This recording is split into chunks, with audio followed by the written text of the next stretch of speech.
My in-laws demanded I sign a prenup stating I get nothing. I replied, no problem. Then I had my lawyer draft one that exposed their hidden debts. Suddenly, they were offering me money to forget it. I'm 30 male. Getting married to my fiancée, Lauren, 28F, in 6 months. Or I was. Our life together has been the best part of my last 5 years. Her parents, Walter, 60s, and Joyce, 60s, have always occupied that strange space of being impeccably polite while making me feel like I was a specimen under a microscope. I'm a data analyst. My world is numbers, patterns, and logical conclusions. I make a good living, not enough to be considered rich, but more than enough to be comfortable and financially secure. I have my retirement fund, a few modest investments, and the mortgage on my condo is my only debt. Lauren is a brilliant graphic designer, just as responsible and forward-thinking as I am. We are, in every sense of the word, partners. This partnership was apparently a problem. Last Saturday, her parents invited us to their home for dinner. It was their anniversary, an occasion that should have been warm but instead felt brittle and charged. Walter dominated the conversation with his usual vague but grandiose stories about his consulting business. Joyce floated in his orbit, refilling his glass of expensive red wine with a smile that was all mechanics and no warmth. Then, after the dessert plates were cleared, came the ambush. Walter cleared his throat with theatrical importance. Nathan, there's a practical matter Joyce and I feel we must address, for Lauren's future. He slid a handsome, leather-bound folder across the table. It stopped beside my wine glass with a quiet, definitive thud. It's a prenuptial agreement, he announced, cloaking the words in a tone of paternal concern. A simple formality to protect our daughter. I opened it. There was no rush of anger, no shockwave. My training kicked in, and everything just became data points on a screen. The language was dense, but the objective was crystalline. In case of divorce, I would be financially obliterated. Any increase in marital assets, any property we jointly purchased, even the appreciation on our own home, it would all be designated as hers. It went further. It included a clause targeting my own potential future inheritances. My family's legacy would be funneled into the marital pot, only to be defined as solely hers should the marriage end. It was a document of breathtaking arrogance, designed to ensure I could be discarded at any time like a piece of trash, leaving with nothing but the clothes on my back. Lauren was aghast. Mom, Dad, what is this? You never said anything to me. It's for your own good, sweetie. Joyce cooed, patting her daughter's hand. You are everything to us. Life is so unpredictable. This just provides you with security. We've worked our entire lives to build a legacy, Walter added, puffing his chest out. This simply keeps that legacy within the bloodline. He fixed his gaze on me, his eyes small and hard. A man with honorable intentions would have no issue signing it. A classic trap. Argue, and I'm a gold digger. Sign, and I'm a neutered fool. They sat back, smug, confident they had me checkmated. For a brief second, I felt a flash of white-hot rage. I looked at Lauren's pale, panicked face, and the heat instantly cooled into something else. Something cold, hard, and methodical. A plan. I closed the folder. I didn't shove it. I nudged it gently back to the center of the table. Then I met Walter's gaze with the most placid, agreeable smile I could muster. No problem, I said. The silence in the room was absolute. You could have heard a pin drop on the thick carpet. Walter's jaw hung slightly agape. Joyce's carefully constructed smile faltered. No problem? Walter stammered, his entire script shredded. Not at all, I replied, taking a calm sip of water. I think a prenup is a great idea. It's a sound financial decision. Of course, for it to be legally enforceable, it needs to be fair and equitable. So I'll have my lawyer draft a standard mutual agreement. His firm is excellent. He'll require full financial disclosure from both parties with all the supporting documents, just to make sure everything is transparent and above board. He'll be in touch with your lawyer next week to get the process started. I let the key phrase hang in the air between us. Full financial disclosure. Joyce's face lost its color. Walter's ruddy complexion began to shift toward a blotchy, dangerous purple. He looked like he'd been slapped. I stood and pulled out Lauren's chair. Thank you for dinner. It was very informative. Lauren, I think we're ready to go. Lauren, still dazed, followed my lead. The moment we were in the car, the dam broke. Nathan, what just happened? Why would you agree to that horrible thing? Because they're right about one thing, I said, my voice even, my hands steady on the wheel. We should have a prenup, but it's going to be a real one, a fair one. I didn't voice my suspicion, the one that had crystallized the moment I saw the fear in their eyes. People who are truly secure don't need to resort to such brutish, obvious traps. Walter and Joyce weren't acting secure. They were acting desperate, and their terror at the thought of mutual disclosure told me everything I needed to know. Update 1. Thank you all for the overwhelming support. It seems my gut feeling was shared by hundreds of you. The phrase, "they started a game they don't know the rules to," was a common theme.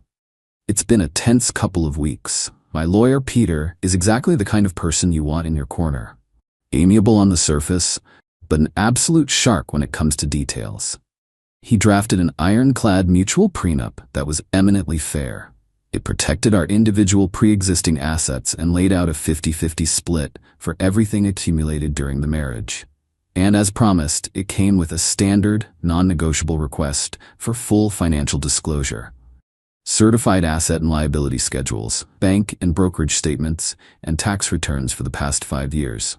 Peter sent the package to their lawyer, a man who, by all accounts, primarily handles wills for the local golf club members. This was likely a rude awakening for him. The first counterattack came from Joyce, aimed at Lauren. The phone call was, as Lauren described it, a masterclass in emotional manipulation. "Lauren, darling, I'm so terribly worried," she began, her voice laced with a theatrical tremor. "Nathan is being so adversarial. All these legal demands, it feels so cold and corporate. We just wanted to protect you, and he's made it into this awful, invasive procedure." Lauren, who had processed her initial shock and was now simmering with anger, held her ground. "Mom, Nathan wants a fair prenup, which is what you said you wanted. This is the standard legal process for one.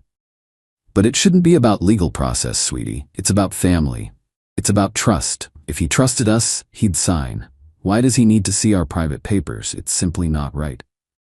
Then came the next move, a piece of clumsy stagecraft. They invited Lauren to lunch, just Lauren, at their house. During the meal, Walter left his briefcase open on a nearby chair. Positioned perfectly at the top was a bank statement. Lauren, feeling a confusing mix of guilt and suspicion, couldn't help but glance at it.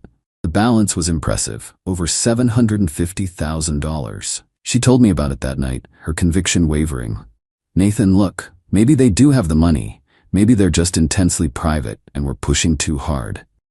I listened carefully. "Describe the statement to me," I said. "It was from that big national bank, the one with the blue and red logo," she said. "It looked crisp. Almost too perfect, you know? Like it was fresh off the printer." Something clicked. "Hold on," I said, pulling out my laptop. I typed in "fake bank statement template," followed by the bank's name. The first page of image results showed a dozen templates. The third one down was a perfect match. I turned the screen to her.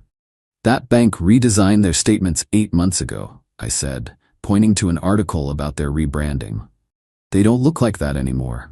That template you saw is one of the most common fakes online." Lauren stared at the screen, her face hardening. The doubt was gone, replaced by a cold, quiet fury.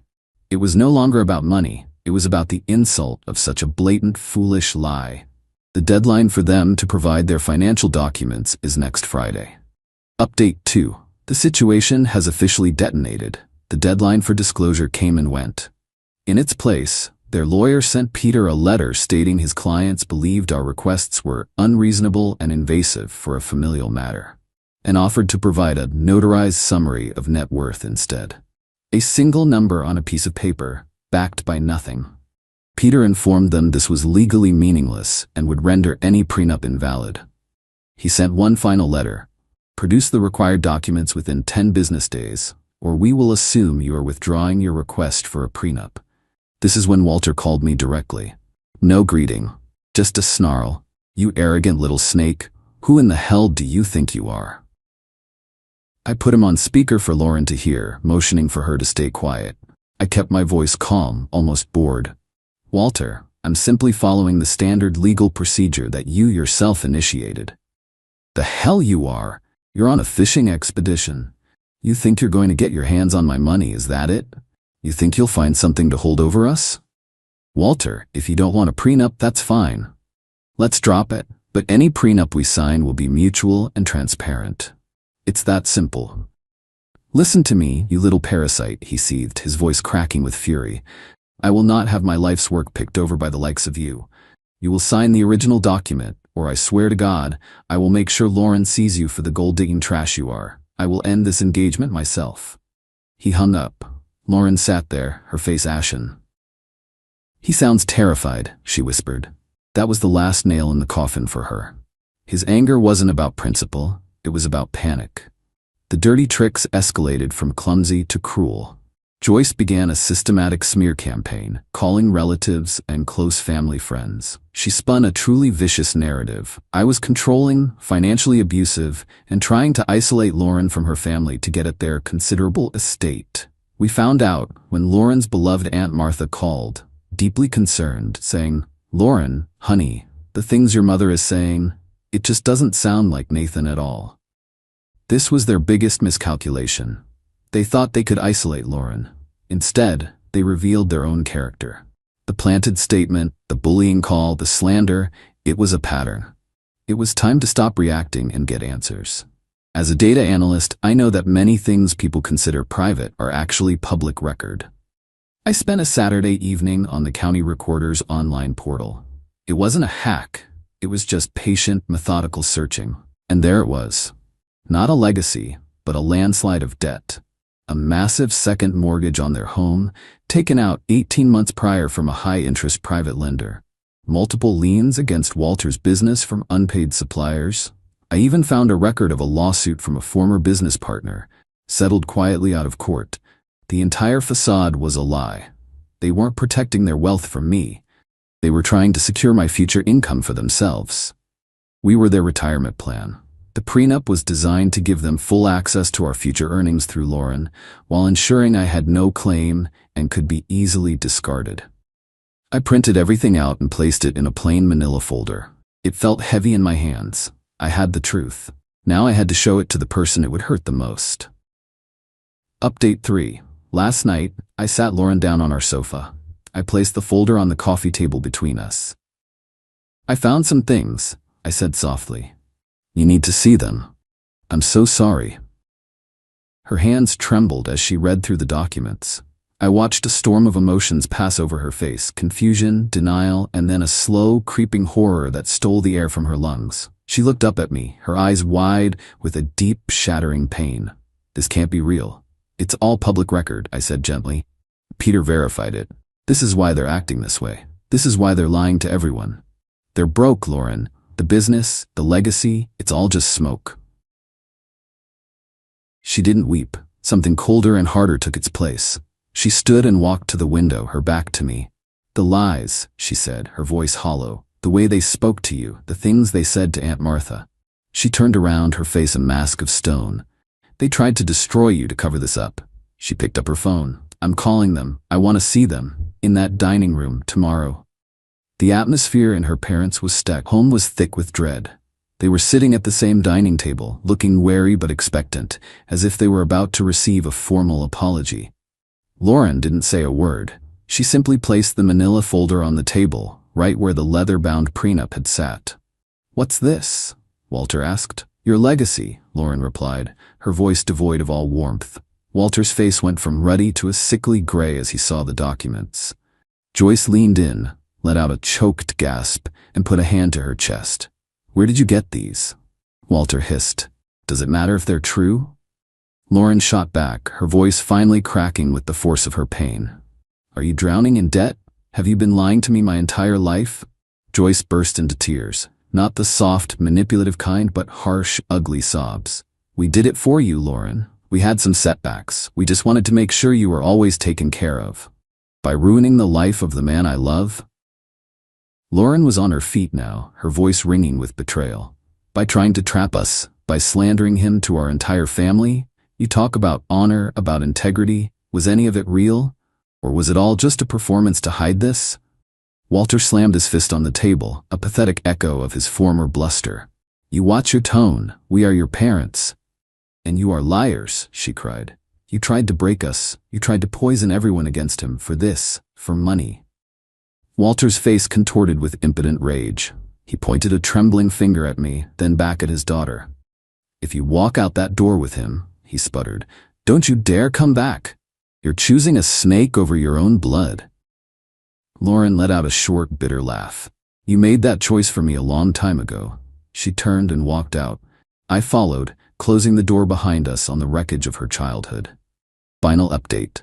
Today, it's been a few months. The wedding is postponed. We can't build a future on such a fractured foundation. Lauren is grieving, not for her parents as they are, but for the parents she thought she had. We're in counseling together, learning how to navigate this chasm they created. It's hard, but we are a rock-solid team. The consequences for Walter and Joyce have been natural and swift. After Lauren told her Aunt Martha the full story, the truth spread through the family like wildfire.